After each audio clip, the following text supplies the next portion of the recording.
Good afternoon, everyone. Welcome to another edition of the True North Report. My name is Andrew Lawton, a fellow with True North, here with you to discuss the federal budget or the unofficial kickoff of Justin Trudeau's re-election campaign. If you can't tell, I'm a little bit pessimistic about the whole thing here insofar as pre-election budgets are concerned.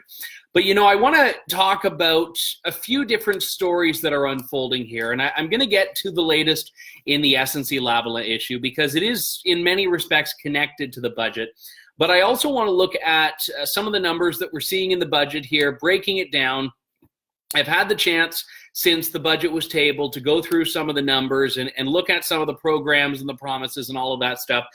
Some of it I'm still getting coming in, so I'm going to be a little bit more scattered than usual, which is saying something in this particular edition because I want to keep up to date on new information that's emerging.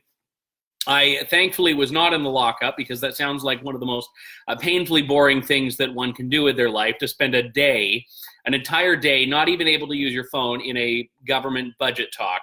So instead I was like, everyone in the lockup, once they get out, they're going to tell me what I need to know about it. And I was able to, spend my day doing everything other than going over the federal budget. So I thank you very much for all who had messaged me today asking if I was in the lockup. The answer was no.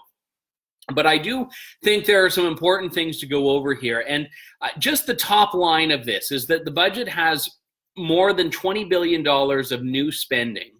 More than $20 billion of new spending. And most importantly, and I think this is the biggest thing that people need to understand about the 2019 federal budget, no end in sight to the deficit. No end in sight at all. This is particularly important when you understand a headline from 4 years ago that I'm going to share with you here. And this is a very, very important headline, one that was from a Canadian press story, December 17th, 2015. Justin Trudeau says vow to balance budget in 4 years is very cast in stone. The story I'm going to read a little bit of. Even as economic hurdles pile up, Prime Minister Justin Trudeau insists his pledge to balance the federal books in 4 years is very cast in stone. On top of the balanced budget, Trudeau told the Canadian press that the Liberal government will also live up to its other fiscal anchor to lower the debt to GDP ratio every year until the end of its mandate.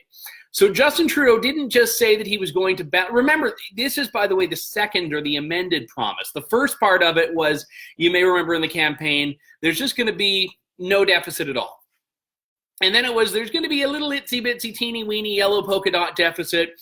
And then it was something that, okay, even though we have the deficit, it's going to be gone within 4 years. This was an ironclad promise made by Justin Trudeau during the election and then doubled down on when he was the prime minister.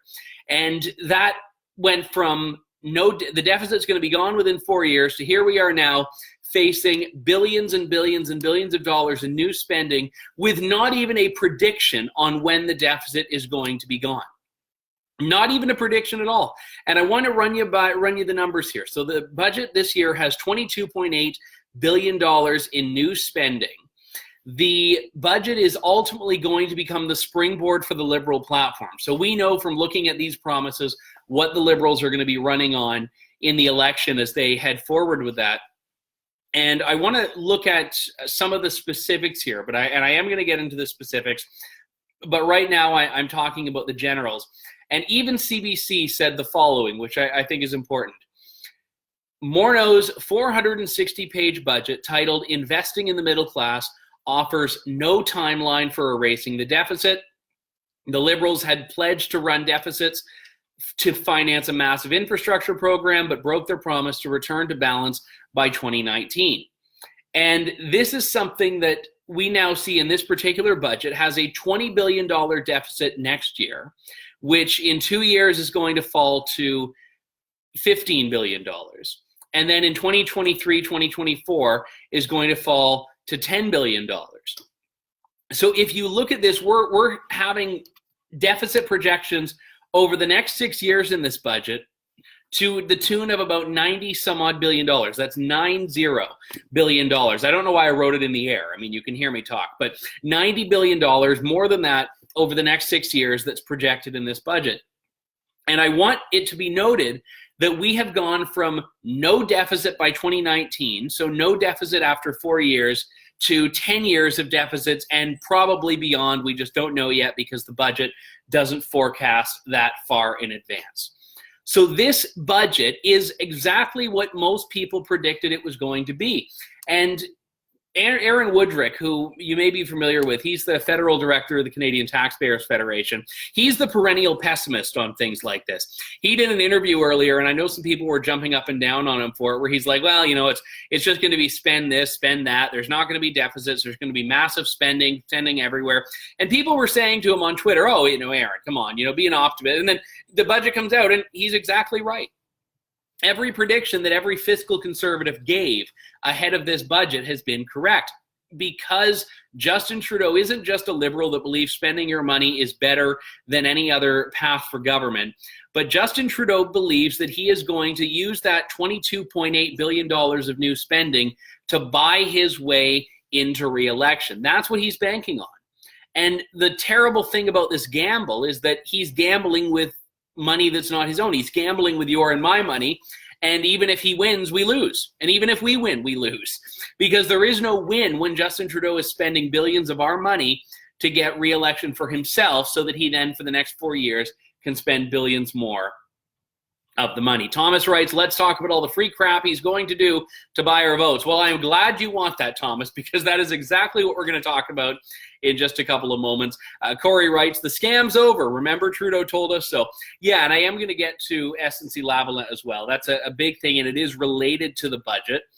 Debbie writes, more spending we do not need. We need him to resign, though. Dale writes, buying all target demographic groups, nothing more or less. And that's a very critical point here, because this is trying to look at each segment of the population that the Liberals think it can rely on to have vote for it. And they're trying to get that support from each of these individual groups, you know, $1 billion, $2 billion, $5 billion at a time. And I will go over some of the specifics here, because I think that there may be some value in individual programs, but you have to look at the whole of it. You have to look at the gestalt. And you also have to question the why now.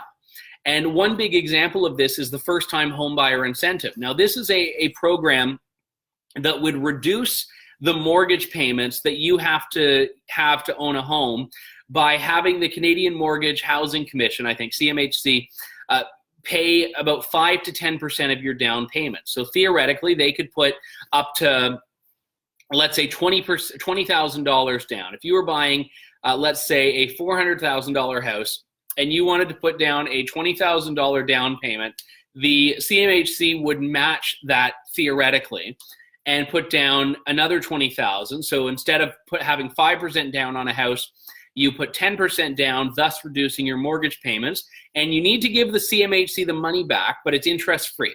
So this is an incentive that would put interest-free loans, essentially, to first-time home buyers to better ease the burden of home ownership.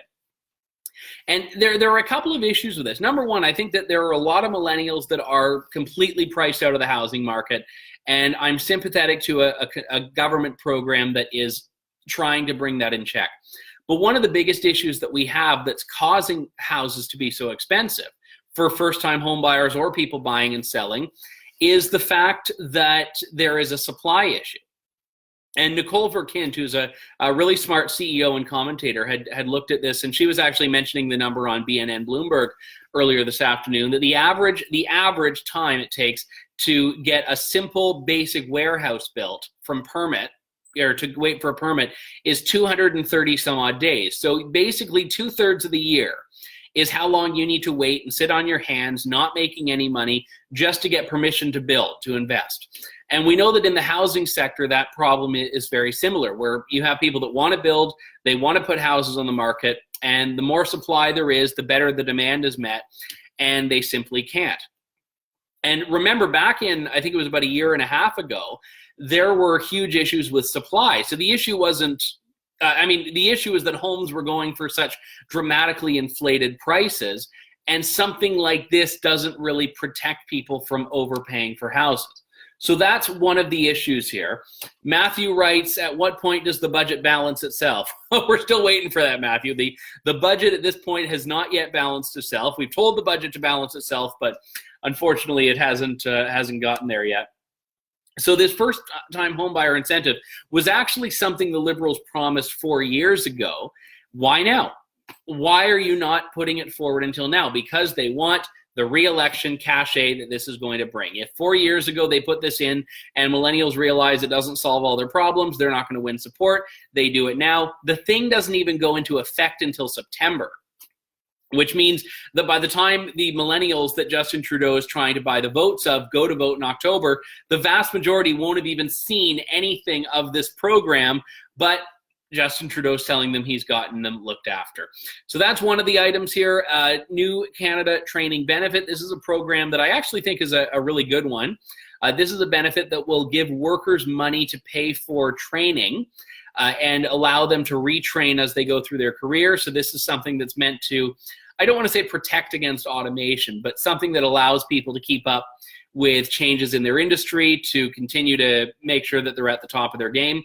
So this is something that I think mostly is a provincial mandate, but I think as far as policies go, I think it's a fairly productive one. This one I'm not a fan of. Lowering interest rates on Canada student loans, making the 6-month grace period interest-free after a student loan borrower leaves school. This will also create 84,000 new student work placements by the year 2023-2024. So as someone who had student loans, who paid student loans, who paid a lot of interest on student loans, the problem with this is that it is making government more and more involved in something that is not working right now. And I'm talking specifically about the student work placement. So it's government that has to bankroll those. So it's trying to basically deceive people into thinking that there's a much greater connection from students to employment than there is, because no, it's just government that's making this happen. So it's not fiscally sustainable, and this is something, when you put the money into this, it's government that has to keep it on life support for indefinite periods of time. And if government pulls the plug, and we saw this with Doug Ford in Ontario, he takes over, he's looking at all these things, and every single time you even hint at touching one of them, everyone gets outraged because they're so used to programs that exist only on government subsidy. So I don't like new programs that can only be sustained by government money. A new Canadian drug agency. This is a biggie. The National Pharmacare plan that we've been told is happening is not in this budget, which I find fascinating. So I don't think the Liberals were able to find the money to do this National Pharmacare plan that they brought Eric Hoskins on to talk about, that they've been talking about, that the left wants. But you can tell they're trying to work towards it. So the new Canadian Drug Agency will lower Canadian drug costs, allegedly, by as much as $3 billion a year. And it does this by creating a new guideline, basically, a new national formulary for prescription drugs and a national strategy for high-cost drugs for rare diseases. Now, I think that the national strategy for the high-cost drugs, that's a good one, and that's long overdue. You get, young, child cancer patients, for example, that have drugs they need that are worth tens of thousands of dollars. I think that if we're going to say that we have a healthcare system where the government is looking after you, and we don't have the private insurance alternatives that people in free market healthcare systems have, the government has to be able to answer this question. So that section of it I don't take issue with, but again, they're now trying to handicap pharmacare, which means they're trying to move more and more towards that socialized system, which means, and look, we talked about Canadians that are leaving the country for healthcare. I did that yesterday with Colin Craig from secondstreet.org. It's already a huge issue. Canadians are leaving the country because they don't like the healthcare system here. So why would we then replicate that healthcare system by putting a national pharmacare system on that's going to run basically with the same level of inefficiency? Dave writes, retrain for panhandling as life becomes too expensive to live. Well, yeah. I don't know how much training you need for panhandling, but either way, people are going to be able to retrain for something. Patricia writes, Trudeau is still a liar. His promises mean nothing at all. I don't necessarily agree with that, because I think one of the most dangerous things about this budget is that the Liberals have been painfully honest about their intentions. They want big government to be the answer to everything. And this is a budget that is based on making big government the answer to everything. And that's all the Liberals are trying to do. So the problem, and don't get me wrong, he's been very dishonest about SNC-Lavalin and other stuff like that. But my big concern is that this is a very ideological budget. And it's the kind of thing that if the Liberals get another mandate, we don't know how many billions and billions more will be spent. And in all honesty, I've got to point out here that Liberal budgets used to be fiscally conservative. And, whatever issues I may have had with Paul Martin, the Prime Minister, or Jean Chrétien, the Prime Minister, Paul Martin, the Finance Minister in Jean Chrétien's government, was someone who today would not have a home in the Liberal Party. Paul Martin very much ran his government's, or his Chrétien's government's books like they were that of a business. And that doesn't mean you agreed with everything they were spending money on, but at least the money was there. And it's one thing if you want to make this Bernie Sanders-esque budget where we're going to pay for X, Y, Z, and we're going to tax you X, Y, Z so we can pay for it, which is more morally defensible than what the Liberals are doing right now, which is saying we're going to pay for X, Y, Z, but we're not actually going to bring in the money to cover it. So they're trying to get the best of both worlds. They're trying to get the political play of big government spending and the political play of fiscal responsibility when neither is being done in a sustainable way. And this is dangerous. This is dangerous. In any case, continuing on with what's happening here, the guaranteed income supplement for low-income Canadian seniors who choose to stay in the workplace is going to be enhanced. Haven't seen the specific numbers on that, so I can't speak to those. High-speed internet, government is committing so that all homes and businesses have access to 50 megabit per second internet no matter where they live. This is something we heard was coming, a broadband initiative. I would love to see how many Canadians don't have access to this. And this is access, not whether they choose to put it in their homes, but whether they actually can. So the idea is that if you're in Attawapiskat and you want to stream Netflix, you should be able to access high-speed internet if you desire it. It doesn't mean that every senior has to have 50 Mbps internet, but I would love to see, because I've never been able to get a sense of the number of how many Canadians don't have access to it, and it's rural, remote, and northern. So this is not for you city folks, and I'm a city folk. This is for people in rural parts of the country. But I have a feeling that government is going to spend more than it would cost if we just went to Rogers and said, hey, Rogers, go lay some cable out there or something.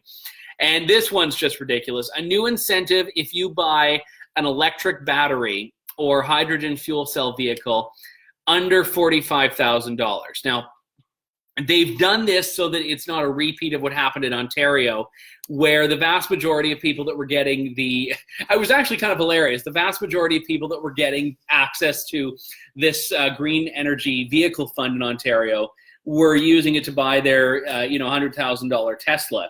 So you had all these multimillionaires that were getting government help on on their electric car because we got to save the baby seals and all that crap. But what was interesting about it was that there was such a backlash. It was costing millions and millions of dollars. So now the federal government has decided it's going to pay off people that get electric vehicles, which are far from perfect. And what's happening is they're making it so that the vehicle has to be under $45,000. So if you're doing your thing for the world by getting a Tesla, the government won't help you. If you get a Prius, maybe it will.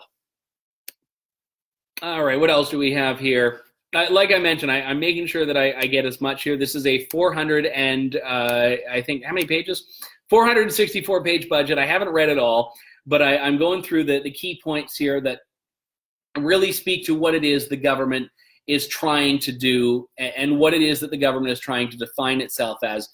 And on that note, I actually want to share with you, if I can, the letter that Bill Morneau had as the introduction to the the introduction to the budget here. He writes, nearly 4 years ago, Canadians helped us build a plan for real change. It was a plan that would invest in the things that matter most, good, well-paying jobs for the middle class and people working hard to join it, more help for families struggling with the high cost of living, strong connected communities, and better opportunities for our children and grandchildren.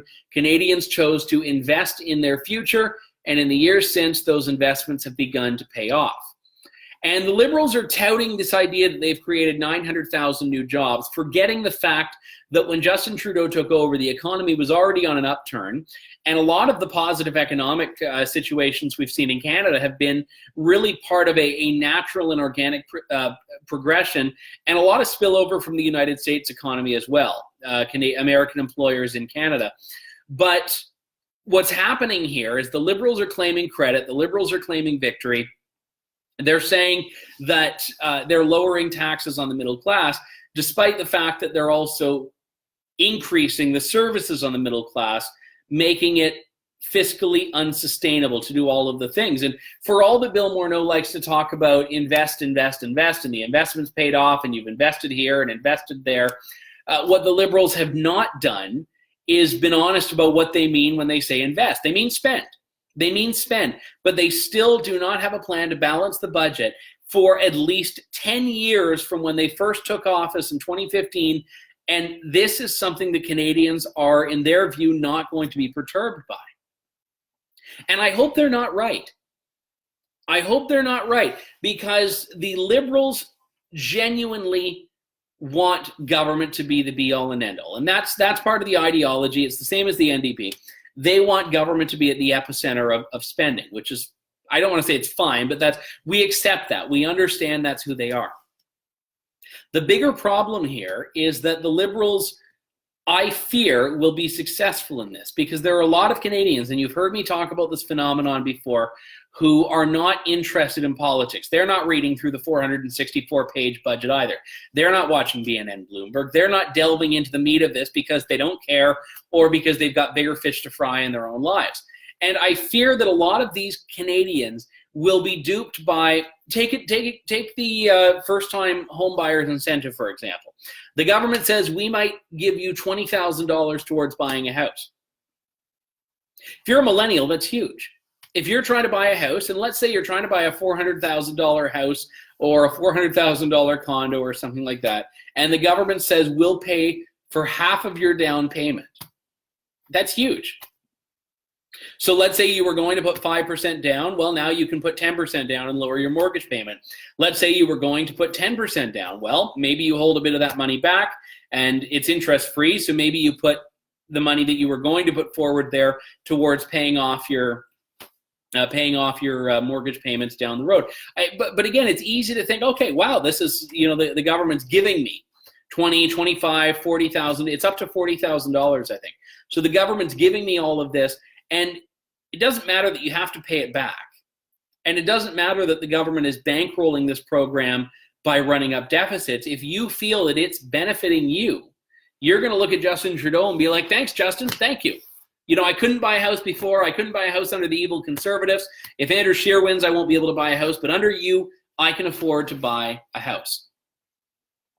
And I agree that something needs to be done to help people get into the real estate market if they want to. My position is this should be done on the supply side, not by artificially fudging the numbers like this, because now remember, everyone's buying power goes up. Everyone's buying power goes up if you're in that first-time home buyer category. So it's not to say it won't have an impact, but it may also drive up the number of people that are buying houses, which is the point, but there are still negative repercussions to that. But again, it's not being done in a fiscally sustainable way. We're talking about billions of dollars. And if you're just tuning into the stream here, welcome. My name's Andrew Lawton. We're talking about the budget, and specifically the fact that this is just shy of $23 billion in new spending with no end in sight for the deficit. And that's the biggest part here, no end in sight for the deficit. So let's talk very briefly, if we can, about the SNC-Lavalin issue. Not because I want to beat this with a dead horse, but because there is something to be said about the Liberals distracting from this. Now, the budget was going to be today anyway, so it's not like the fact that there is a budget is a political ploy, but what's in it is. what's in the budget is very much a distraction, because they're trying to get as much coverage of we're giving you this, we're giving you this, we're giving you this, we're giving you this, so that people can't talk about what they were giving SNC-Lavalin.